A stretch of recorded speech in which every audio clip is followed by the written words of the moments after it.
Good morning students, welcome to your English class. Today we are going to complete our chapter number 11 exercise. आधी exercise हो गई, उसके आगे की exercise हम आज करेंगे. Okay, so first using not. यहाँ पर हम सीखेंगे कि हम नॉट का यूज़ कब करते हैं. ओके, पहली बात मैं बता दूँ आपको, नॉट का यूज़ हम कब करते हैं जब हमें कोई सा सेंटेंस नेगेटिव बताना होता है. नेगेटिव सेंटेंस का मीनिंग है मीन्स कुछ सेंटेंस को हमें जब गलत बताना होता है. जैसे रीड दिस सेंटेंसेस. एग्जाम्पल देखो, Riya eats fish. Riya eats fish मतलब रिया क्या खा रही है? Fish. Riya does not eat fish. Riya fish नहीं खा रही है. ये क्या हो गया हमारा नेगेटिव सेंटेंस, ये हो गया हमारा पॉजिटिव सेंटेंस. समझ में आया? आपको सिर्फ समझने के लिए दिया हुआ है ये. ओके, आप लोग इसके बारे में डिटेलिंग में नेक्स्ट क्लास में पढ़ोगे. I like ice cream. I do not like ice cream. है ना, इसको आइसक्रीम पसंद, यहाँ आइसक्रीम पसंद है, आइसक्रीम नहीं पसंद. He is hungry. He is not hungry. Shera will kill me. Shera will not kill me. We can make negative sentences by adding not. हम किसी भी सेंटेंस को नेगेटिव बना सकते हैं नॉट का यूज़ करके. अगर हम सेंटेंस में नॉट लगा देंगे तो सेंटेंस कैसा हो जाएगा? नेगेटिव. जैसे अगर इज़ दिया हुआ है तो is plus not is not. Do plus not do not. Did plus not did not. Am plus not am not. Does plus not does not. Will plus not will not. To form negative sentence these words are use before the doing word. अगर हम ये सारे words काय के लिए हमें ना doing word के पहले ही यूज़ करने होते हैं ये वर्ड्स. समझ में आया आपको? Now turn the page. Now B, change this sentences using not. Using not means हमने अभी पढ़ा था यूजिंग नॉट हम कैसे यूज़ करेंगे. आई नो हिज नेम, तो आई के साथ क्या लगा देंगे हम यहाँ पर? I do not know his name. This teddy bear is cute. This teddy bear is not cute. Negative बनाना है. इन सेंटेंस को पहले आपको ये लिखना है, फिर इसका करेक्ट वाला आपको नीचे लिखना है. ठीक है. Rohan Yeats rice every day. Rohan Yeats rice every day, तो यहाँ पे क्या लिखेंगे? ये डूइंग वर्ड है तो डूइंग वर्ड के पहले हम क्या लगा देंगे? Do not. तो Rohan does not do not eat sorry Rohan does not eat rice every day. Kunal is very happy today. So क्या आ जाएगा? Kunal is not very happy today. I will go to the market tomorrow. तो यहाँ क्या होगा? I will not go to the market tomorrow. इस तरीके से आपको इस सेंटेंस को चेंज करना है. Now next study skills. Pronunciation.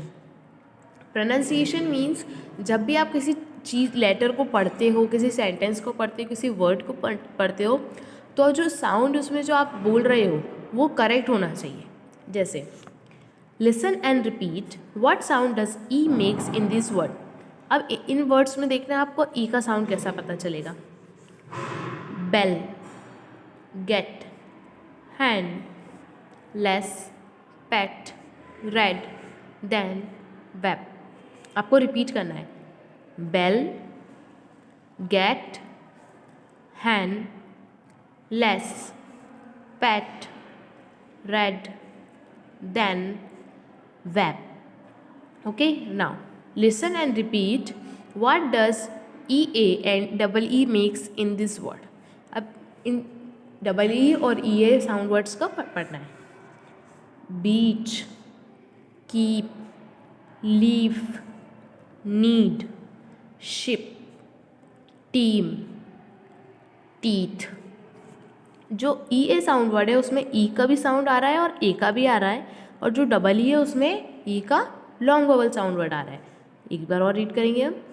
Beach, keep, leaf, need, ship, team, teeth.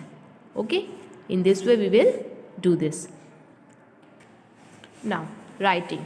Sequencing and writing a story means आपको जब कोई स्टोरी दे दी गई होती है अलग अलग, है ना, उसमें अलग पॉइंट दे दिया, पहले जो लास्ट में आना है वो चीज़ पहले दे दी है, पहले आनी है वो आखिरी में दे दी है, पर आपको रीड करके पढ़ के ये समझना है कि कौन सी चीज़ कब आएगी।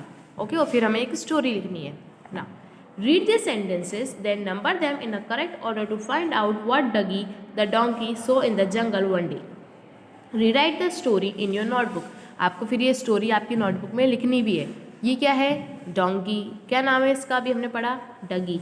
अब हमें लिखना है कि इसको जब ये जंगल में गया था तब इसे क्या क्या दिखा था। सबसे पहले हम पढ़ लेते हैं सारे points. He suddenly felt thirsty. उसे जल्दी से भूख लगी, प्यास लगी, sorry. Doggy was on his way to work one morning. वो अपने रास्ते में था एक मॉर्निंग में काम करने। He bent his head down to drink water but was shocked. अब ये देखो, अब ये पानी के लिए वो झुक गया बिल्कुल। He had never imagine that such a thing could happen. उसने कभी सोचा ही नहीं था कि ऐसी चीज़ हो जाए। Another doggy was staring right back at him from the water. और एक दूसरा डगी उसको पानी में से घूर रहा था, है ना। There was a beautiful stream of clear water flowing by the road, है ना। एक पानी का झरना बह रहा था। अब आपको इसमें से स्टोरी तो समझ में आ गई हमें, है ना, कि ये डगी है, ये कहीं जंगल में जाता है, फिर प्यास लगती है तो पानी मिलता है कहीं पर, है ना। पानी में से इसे एक और डगी मिलता है। अब हमें स्टोरी पता है तो अब हम सबसे पहले नंबरिंग करते हैं इसकी। तो पहली चीज़ क्या आएगी? Doggy was on his way to work one morning. वो अपने रास्ते में था एक मॉर्निंग में काम करने। फिर ही सडनली फेल्ट थर्स्टी। फिर वो एकदम से क्या हो गया, उसे प्यास लगने लग गई। फिर there was a beautiful stream of clear water flowing by the road.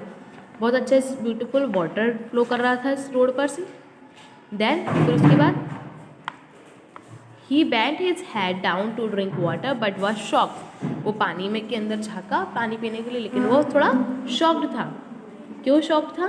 Because another doggy was staring right back to him from the water. क्योंकि दूसरा वाला जो डगी है वो उसकी तरफ देख रहा था। फिर 6, he had never imagine that such a thing could happen. उसने कभी सोचा ही नहीं था कि ऐसी भी कुछ चीज़ हो सकती है।